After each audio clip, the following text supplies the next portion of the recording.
നമുക്കൊരാളെയും ഒരിക്കലും പൂർണ്ണമായി മനസ്സിലാക്കാൻ സാധിക്കുകയില്ല. ഒരാളുടെ മുമ്പിലും നമ്മുടെ ജീവിതം തുറന്ന ഒരു പുസ്തകമായി വെച്ചു കൊടുക്കരുത്. അവർ അത് വികലമായിട്ടായിരിക്കും വായിക്കുന്നത്. നമ്മളെ മറന്ന് ആത്മാർത്ഥതയുടെ അങ്ങേയറ്റത്തേക്ക് ഒരാളുടെ ജീവിതത്തിലും നമ്മൾ കടന്നു ചെല്ലുകയും അരുത്.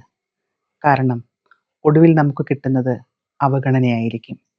മനുഷ്യൻ്റെ ജീവിതം മറ്റുള്ളവർക്ക് ധാർമ്മികമായും മാനുഷികമായും നന്മകൾ കൊണ്ട് അലങ്കരിക്കാനുള്ളതാണ്. പക്ഷേ എപ്പോഴും തിരികെ കിട്ടുന്നത് സന്തോഷവും സംതൃപ്തിയും സമാധാനവുമാണെന്ന് തെറ്റിദ്ധരിക്കരുത്.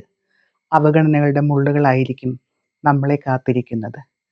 നാം ആർക്ക് എന്തു ചെയ്താലും നമ്മുടെ കർമ്മം ധാർമ്മികമായി ചെയ്ത ശേഷം അവിടം വിട്ടുപൊക്കൊള്ളുക. നമ്മൾ ചെയ്യാനുള്ളത് ചെയ്തു കഴിഞ്ഞാൽ ബാക്കി ഒരു വലിയ ശക്തിയുടെ കൈക്ക് പിന്നാലെ പൂർണ്ണമാക്കപ്പെടാനുള്ളതാണ്. ആരിൽ നിന്നും ഒന്നും പ്രതീക്ഷിക്കാതിരിക്കുക. ചെയ്ത നന്മകൾക്ക് ശേഷം അവിടം വിട്ട് പൂർണ്ണമായി മാറിക്കൊള്ളുക.